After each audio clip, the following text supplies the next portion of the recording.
It's off air. All right. Well, hey guys. I'm excited about this portion of our internship program. This will be our first online interview, and I'm so excited to see just some takeaways that we can get from people not only here in the country but around the world. Today, we've got an awesome uh, interview. Rebecca Lindsay, who is married to Tim Lindsay, they were here with Seacoast in the States for what, a year? 1.5 years. 1.5 years. Yeah. They're just an awesome couple. They are planning a church in Switzerland. So this is going to be, they've got incredible accents. I love that. So today we're going to be talking about just about prayer. That's going to be the focus this week. So I'm going to pass it over to Rebecca and let her open up and tell you a little bit about herself and about her family and what's going on in their lives. Hi, everybody. Like you just heard, I'm Rebecca, and like you probably just figured out, I really do have a different accent than the way you speak. My background is my dad is German, my mom is Austrian. I'm born here in Switzerland. My parents came as church planters here.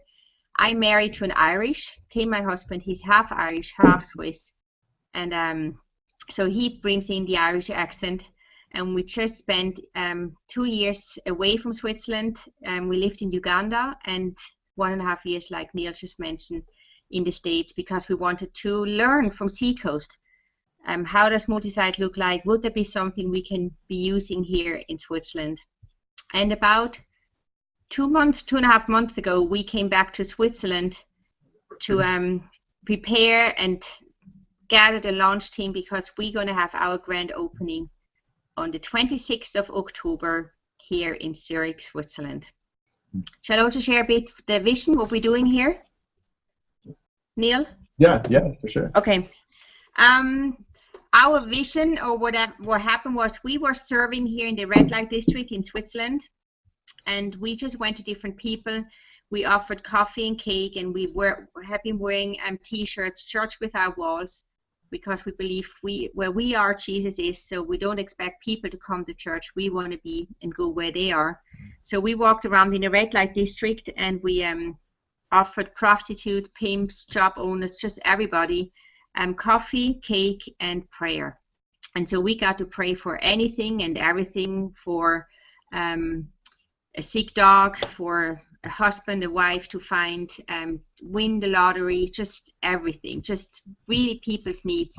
And that was really awesome to kind of feel and hear them and just be there for them and kind of bring this Jesus there. And one thing we did was we went into a club and we asked the owner if we could clean out the club for free, which he kindly allowed. He thought that must be crazy.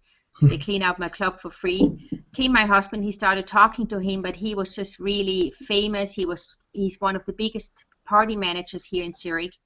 And he didn't need kind of a Jesus. He didn't need anything. He just wanted us to clean the club. But it was the first contact we had with him. So a year later, we came back, offered again to clean the club. And in this time, he wasn't doing that well anymore. He was very challenged financially. His concept of this one club wasn't running the way he wanted to.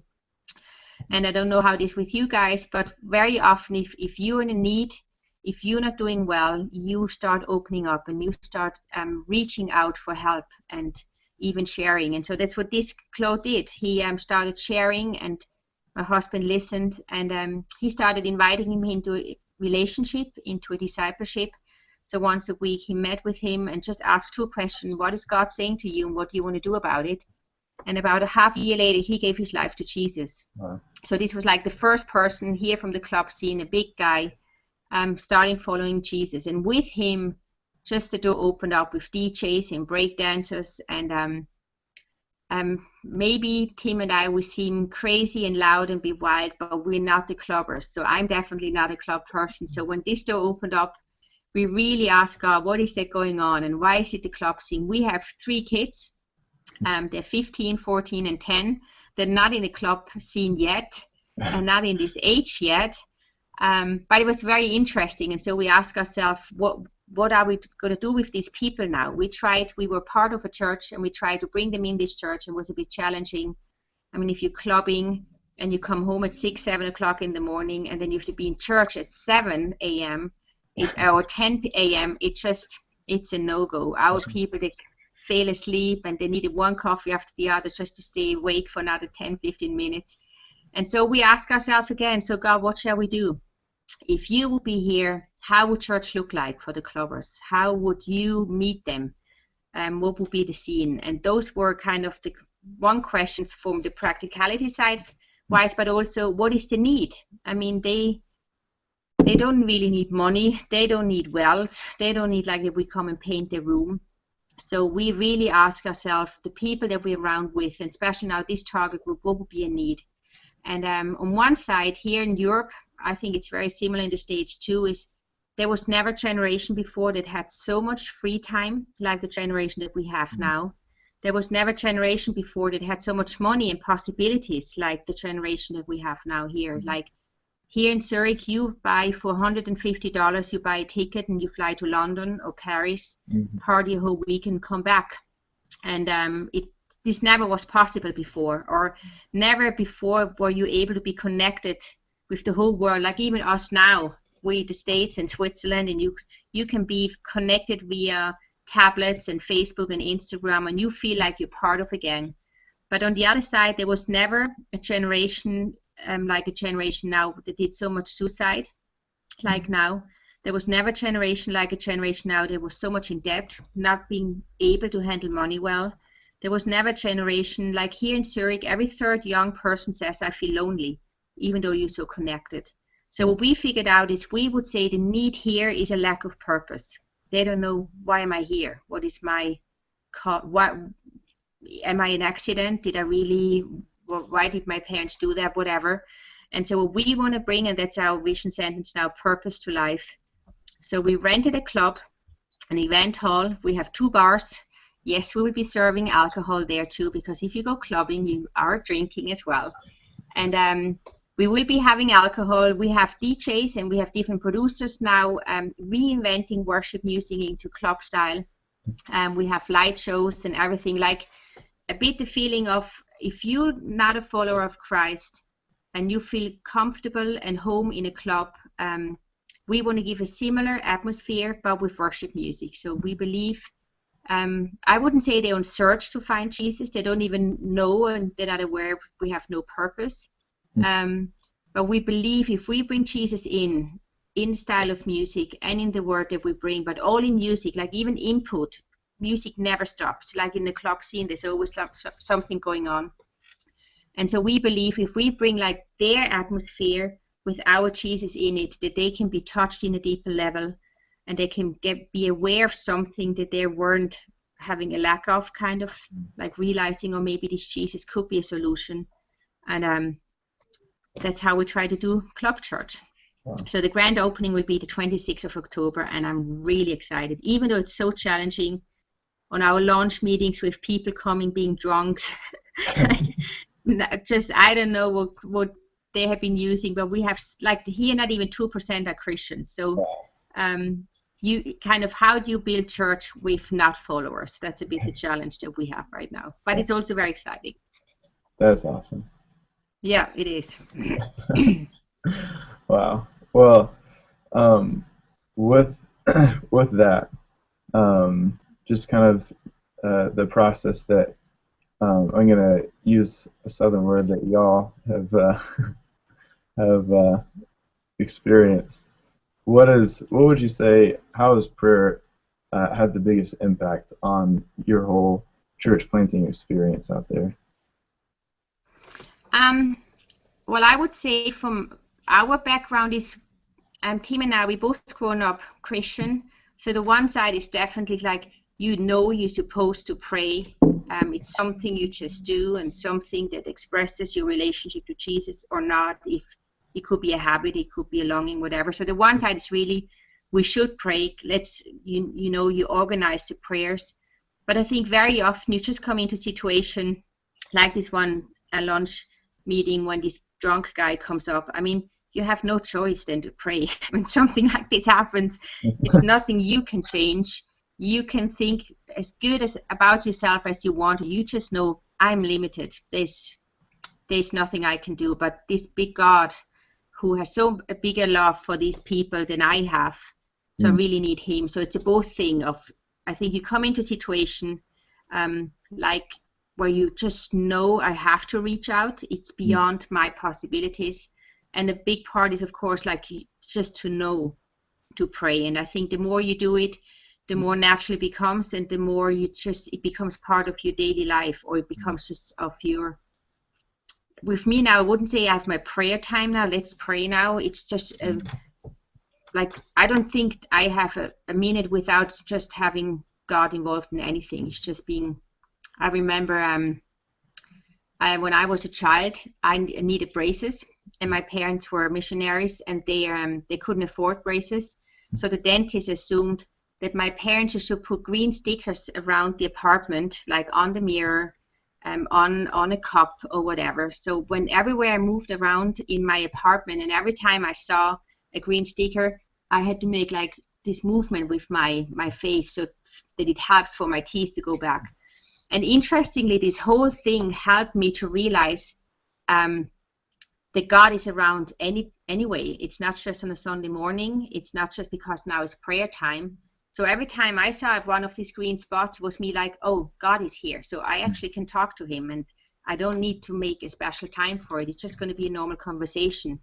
Or if you're in love, or if you in a relationship, if this person is around you, you don't have to make time to talk. You should chat anyway. And I think these things with these green stickers really helped me to look at my relationship with Jesus, to just chat with him, which we call prayer, and deepen the relationship with him. And so I think since then, it's not, of course I attend like normal prayer sessions too, but my normal prayer life right now is really just chatting with him, talking with him, complaining and praising, and whatever I feel like it's part of that relationship. Wow. So well, this one's kind of basic, but I think a lot of people have kind of a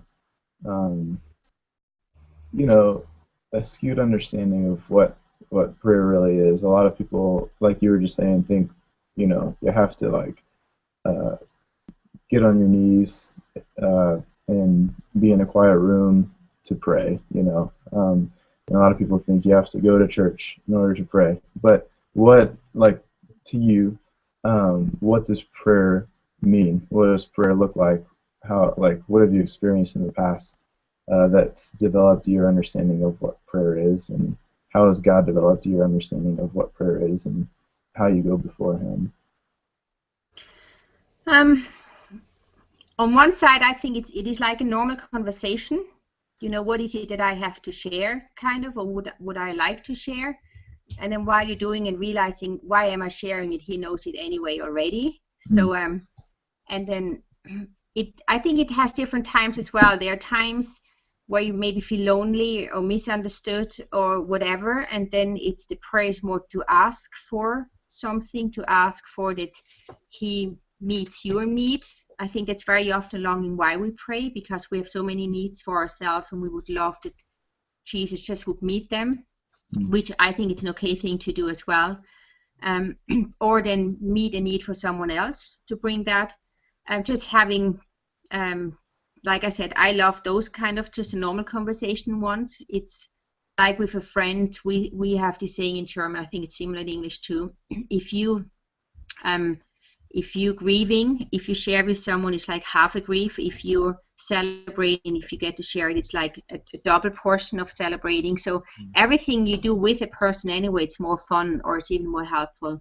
And it's the same for me in prayer. So just realizing in prayer, it's not about me, and it doesn't have to be about me.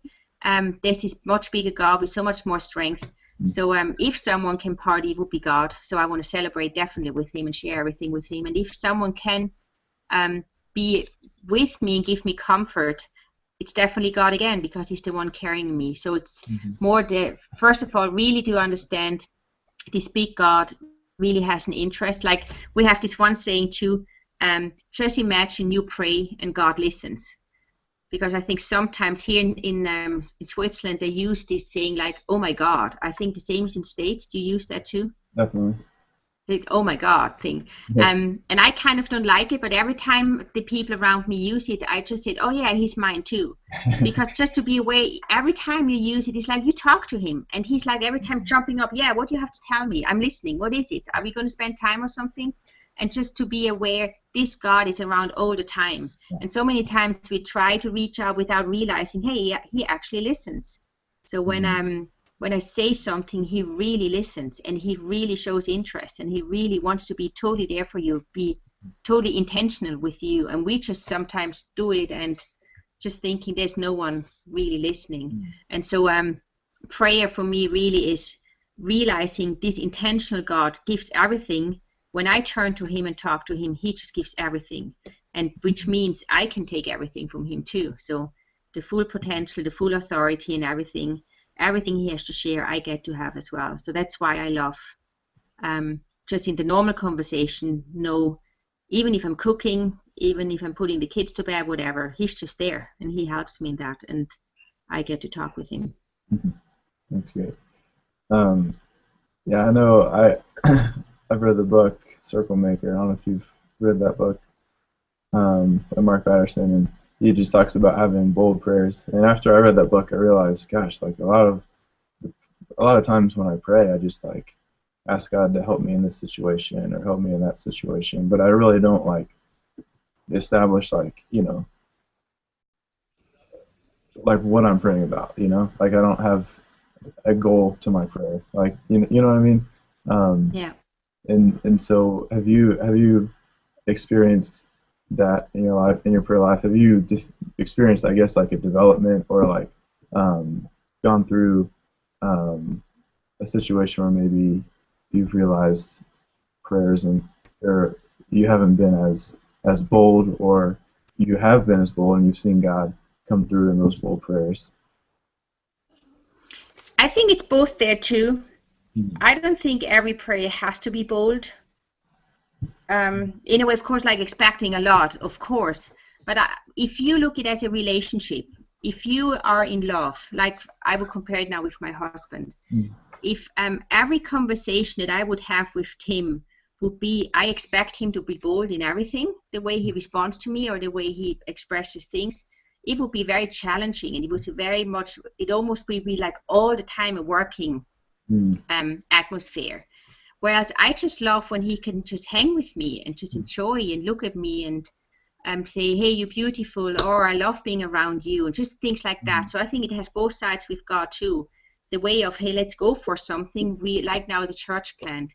I mean, we need to have bold prayers, really believe that this lost generation can find purpose in God again. And even though they're not on a search for him, they can meet this God again. So this needs bold prayers. Like everybody would say, that's not possible. The Christian world of what you're going to serve alcohol and all that. I know there's like these bold prayers of, Lord, just help us. We thought we heard you. Help us to stick with it and to go on with it. But then we need this time as well. We just hang out with God and just take it easy and relax it and just enjoy relationship itself without always this working attitude. But if I just would hang around with Tim all the time, it would get bored too. So there's also saying in prayer, if you pray hard, you have to work harder. And if you work harder, you have to pray hard again. So it's like a cycle as well. So it's just to be aware, it's not just a prayer. Are you really willing to step up and live what you're praying for? It will take a lot of effort. So that's maybe the measurement. How bold are your prayers? So how bold will you be to work for it? And then if you start working for it, you need even harder prayers that you can continue that pace, or that you can continue in that strength, so that this, what you're working for, will be a blessing and a breakthrough, whatever you're going to go for these bold prayers. Yeah. So it is not just a hanging. That's what I love with Be Bold. Sometimes there's a tendency, there's this easy God and it's a great atmosphere and it's romantic, but nothing goes on, nothing will be moved, nothing will be changed. So if you're in a relationship with just that with a person, that can get boring too. So You need action once in a while in a relationship. You need some adventure in a relationship, and I think it's the same with God. Wow, that's so good. That's so good. Um, well, you kind of you kind of hit on um, part of this question I'm going to ask, and it's kind of like a situational question in a sense. Um, so the first, basically, it's like I've got a few roles here. I'm wondering, uh, in your experience, how prayer relates to your role in these situations. And so the first one I was going to ask you about was how, uh, like, what is your role as the wife of a pastor or just the wife of a husband as it pertains to prayer? And you hit on that one a little bit, but if you have anything else to add there. Um, I think if it comes to prayer, there's not a special role. Everybody's supposed to pray. I hope he prays the same as much for me as I pray for him as his wife. If it comes to the fivefold ministry, I don't know if you know that. You know, the Bible says about the apostle, evangelist, pastor, teacher, and prophet.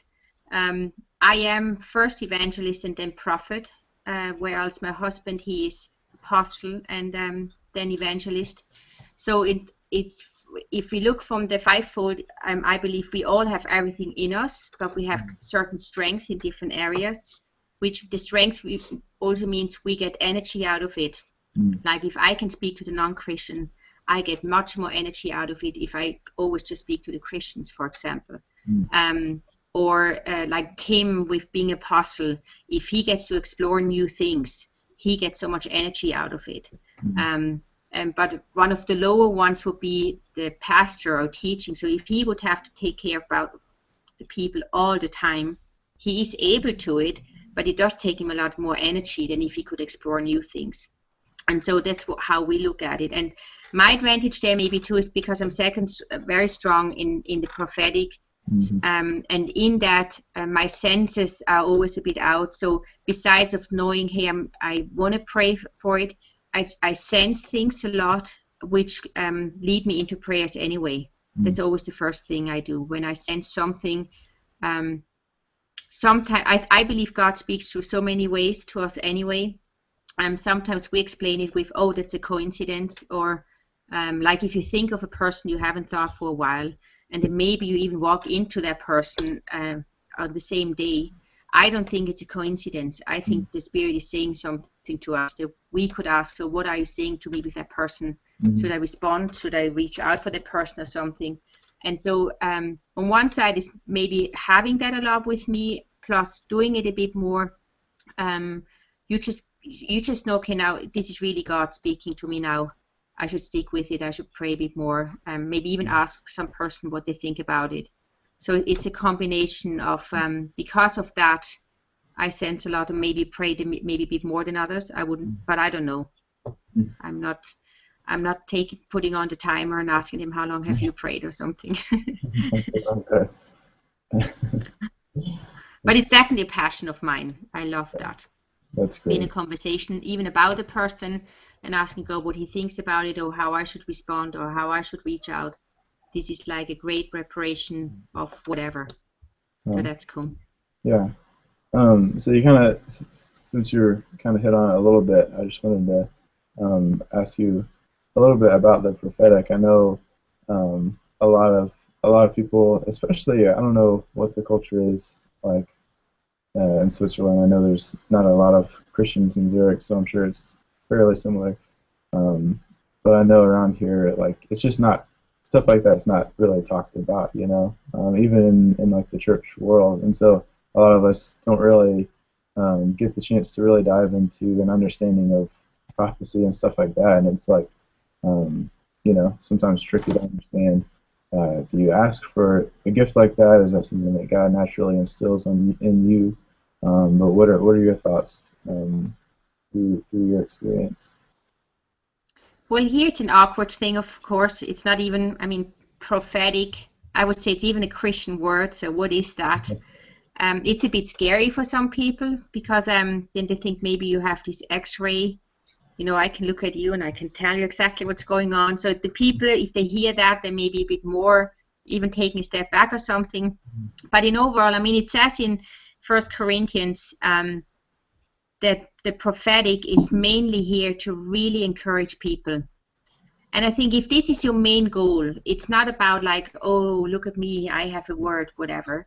If this is used so a person can be encouraged and maybe can come a step closer to God, this is my big win. And that's why I want to do it. And if they don't come closer to God, at least it maybe could have given them a nice feeling of, oh, she thought of me, or she gave me a compliment, or whatever. So it's the prophetic is here in the mainly to strengthen, to comfort, and to encourage. And I think this is a big win anyway. And so if I, as a Christian, like I said before, even maybe it's something not being talked about, everybody has the prophetic in him, because everybody's able to hear God. Yeah. I mean, if you follow Jesus already, this meant at least once in your life you already heard him, maybe not with a voice, but you understood what is calling. I mean, it says that God always reaches out for us. He reaches out for you.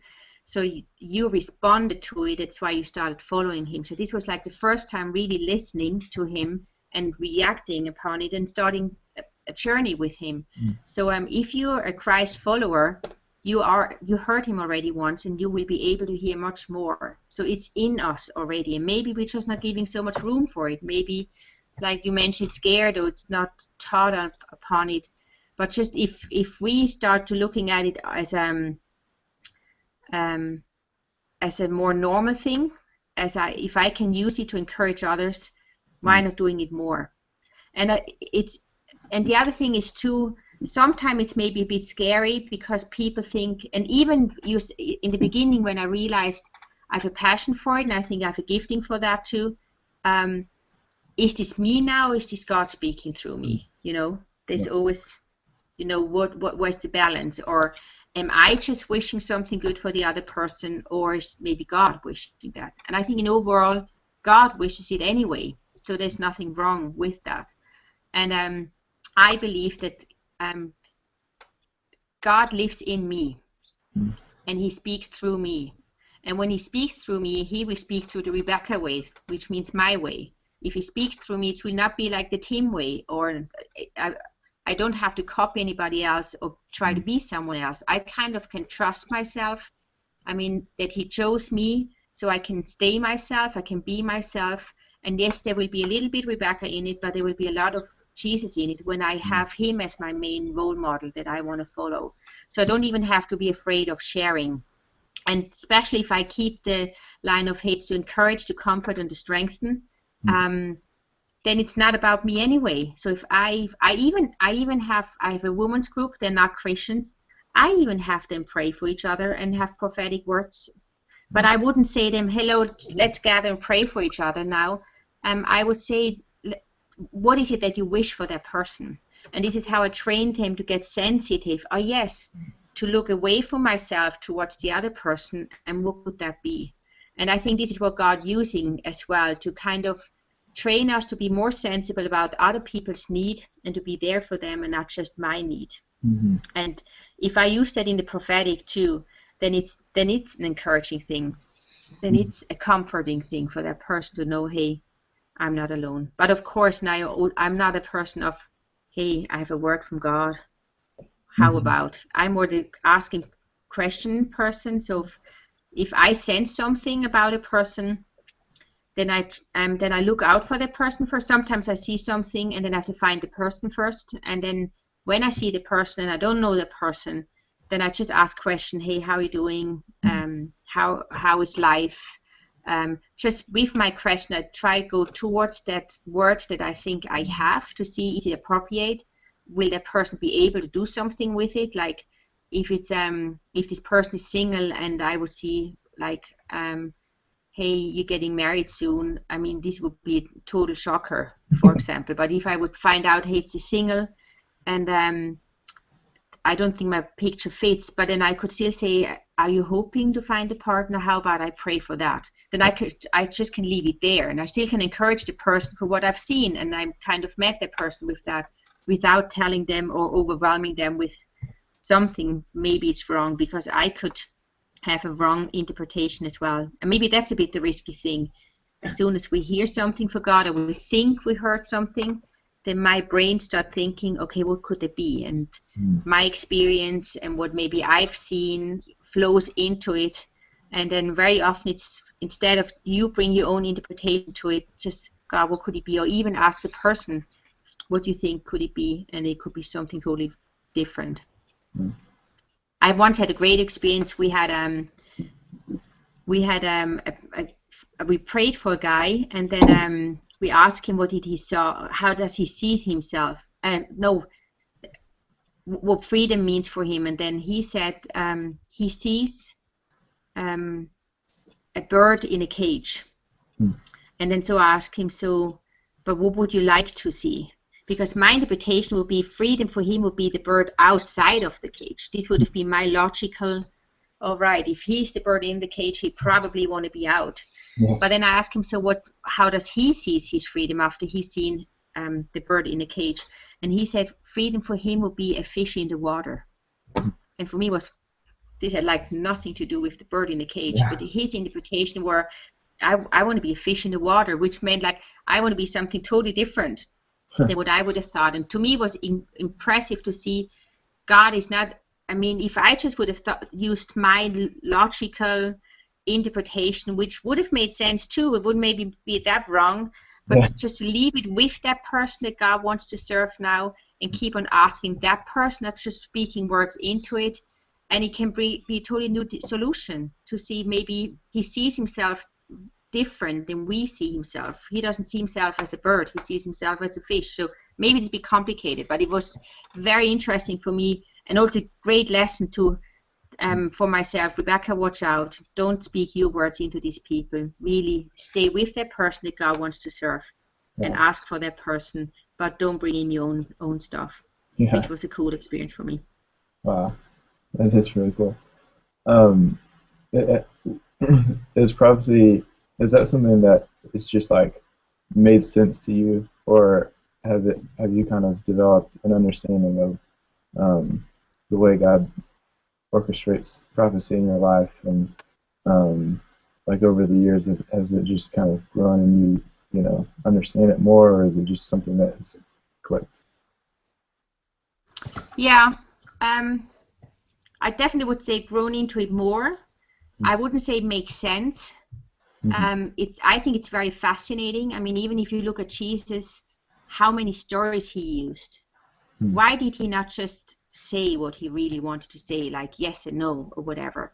He used so many stories, which to me is like he's inviting us to come on a journey to figure out what could that mean for myself now.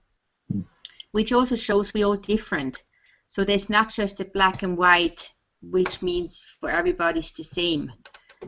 It's maybe the same story speaks to you differently than to me, out of your experience, out of your hurt or whatever. And so with prophecy, for me, it's similar, like he invites the people for the story, that you can find yourself in it, and maybe not. Like if it's a prophecy for someone else, I don't have to find myself in that. So like once, I also do it with kids. We had it with different kids having different prophecies, and then very often with children, they just see one thing, like a ball, a tree, a house, or whatever.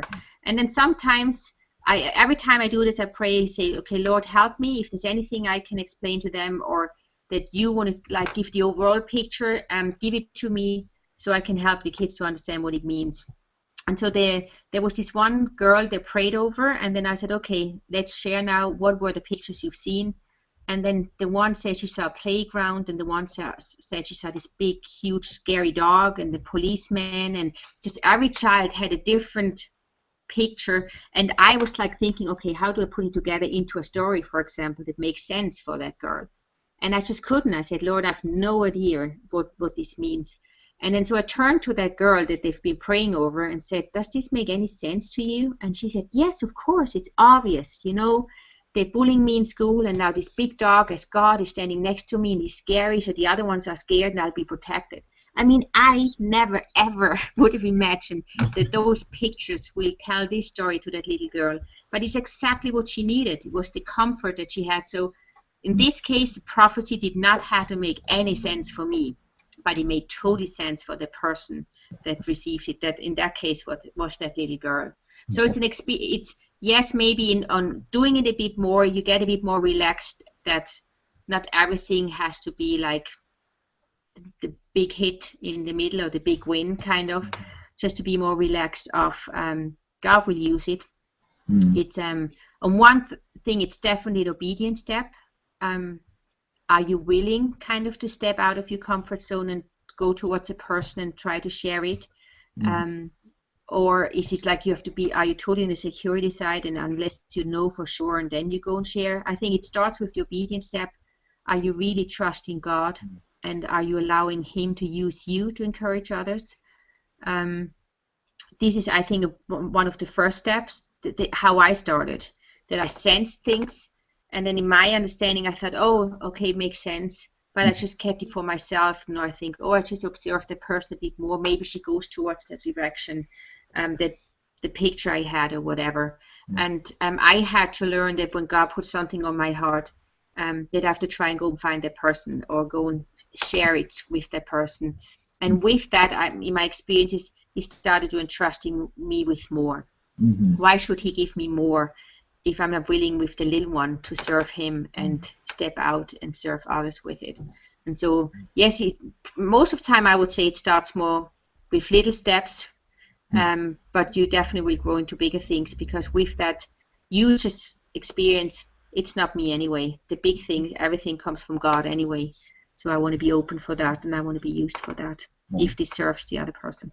Yeah, I remember one time when we were all at Seacoast, you did one of those sort of drills with me, and you're asking me about a picture, and I prayed and thought about it, and then it was about a specific person, and then you were like, okay, now what does that mean? And then you're like, all right, now go tell him. And I was like, oh no, I don't want to tell him. And I told him, and it was so good, and it was so encouraging to them. So it's really cool how you don't really have to have a complete grasp on what it means, but as long as you're willing to take that step and listen to God and have boldness, then it could be huge for somebody. Yeah. And I think it says too, you can have everything, but if you don't have love, it's for nothing. So if you think you want to have the prophecy and you want to have all the prayer, so just to show up and to be like special, but you don't have the love for that person anyway, you will lose. But if your main driving point is, hey, I really want to love that person and I really want to encourage the person, then you will not go towards the person and say, hey, listen, I just heard from God, you better turn around or whatever, because this is not loving, this is not encouraging. But if you receive something from God and you want to have this serving attitude, then you will come and you will ask the person. And like I always recommend, like if you don't know that person, introduce yourself first. Say, hi, I'm Rebecca, and maybe ask the other persons too. And I said, hey, I just think I heard something from God, but I'm not really sure. Never come like this is God saying. Yeah. Who knows, who's there? So even sometimes I'm not even using, I think I heard that from God. Sometimes I'm even just saying, and especially here with all these non-Christian Christians, then I just say, hey, I have the impression, or I thought about it, and it hits home anyway. I mean, if this is something God has given to you, and then you give it to that person, and you say, hey, I just felt like last week I had a person, and she's going through a lot of challenges right now, and I had no clue about it.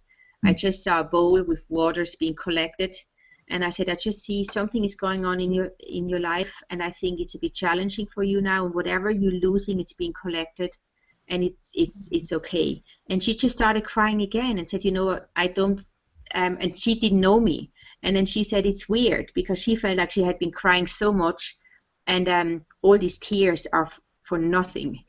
And with that picture, like everything you're losing kind of being collected, which meant for me now, I did the turn and said, there's this God, and nothing is for nothing for him there. So he knows every tear you share, and he even knows why you're crying, and he's there to comfort you. And then I got to pray for her, and this was like something as well of, even though it doesn't make sense there too, it just, if you love her and you want to encourage her, even if you have no clue, it will serve her anyway. And even though I wouldn't say she has a better understanding of God now, but I'm sure she felt a closeness, or she felt, hey, there's maybe something bigger than what I can imagine, and it's okay, I don't have to be scared.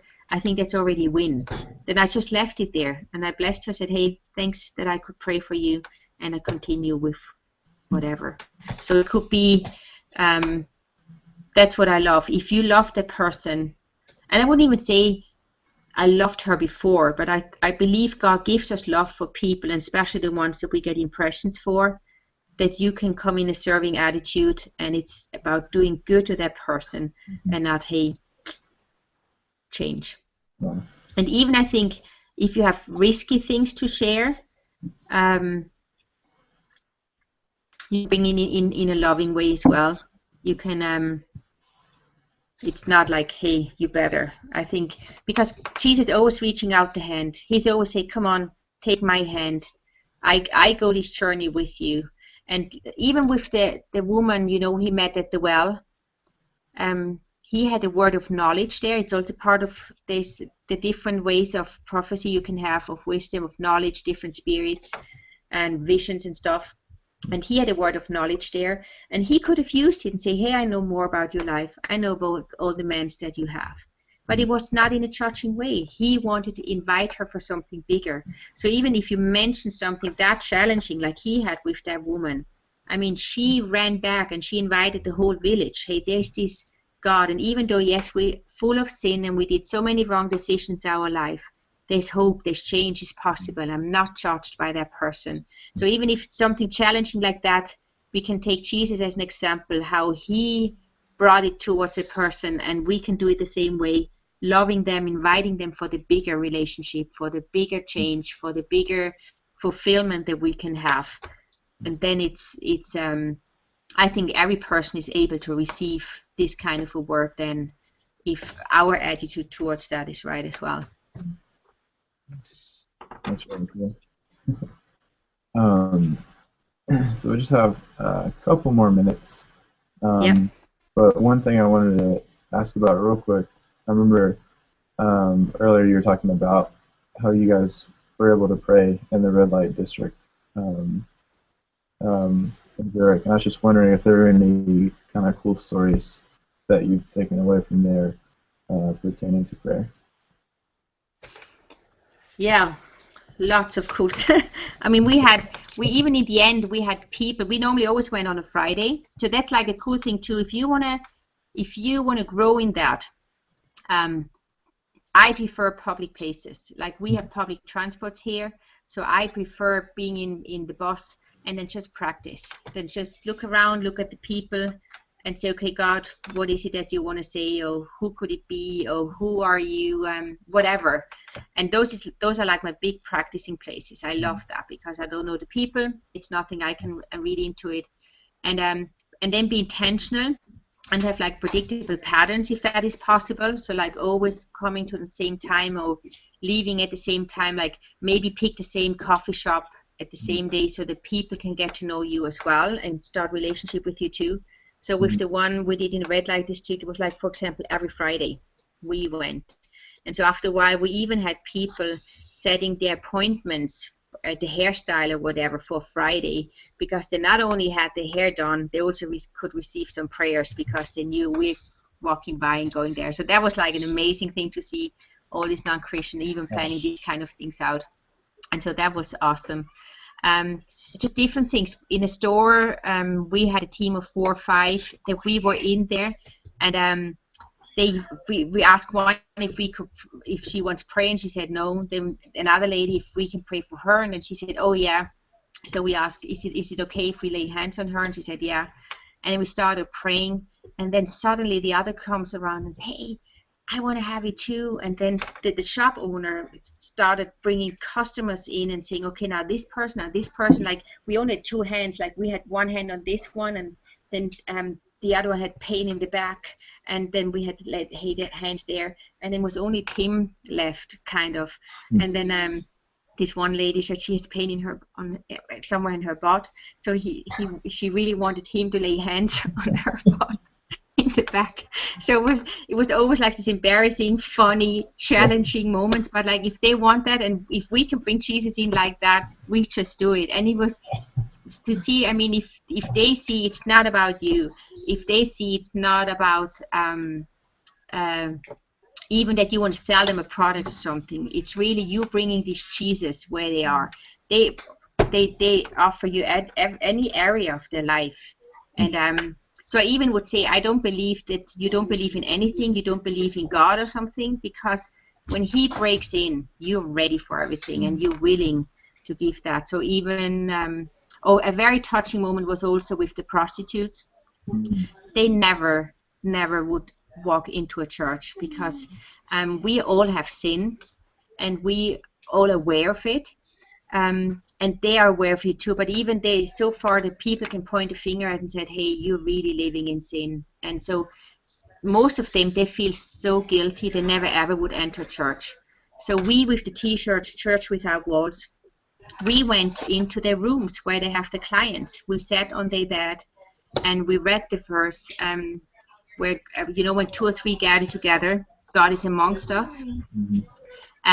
She just started crying. She just, because she was so aware that this God is here and he's meeting her right there, and he's here. She doesn't have to be in church. And very often, I mean, we always say, God made us, so there's like an imprint in us from God. So wherever we are, we bring this God.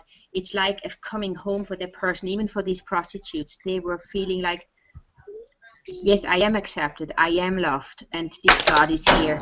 So this is something I really loved experiencing, how God is using it, and how he is using, and maybe not your comfort zone, but coming out of your comfort zone and knowing you just bring him in, and then how people just encounter with God in that. So even like the prostitute was a very, very touching moment. And then even like she every time we walked by, she introduced us to more, these are the people and they can pray and whatever. And so this was because they knew it's not about us, it's about they bringing this Jesus I actually need. And so my encouragement really is, wherever you are, if you even do you think you're just going to go for a coffee with your friend, it's probably going to be more. Just be aware you're carrying Jesus in you, which means his presence is in you and with you.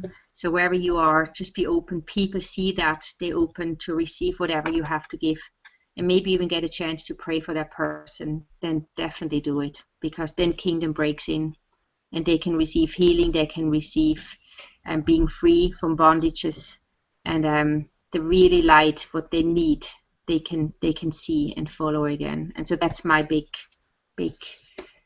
passion and my big longing. That's why I want to pray, and that's why I want to be around people, and especially around not Christian.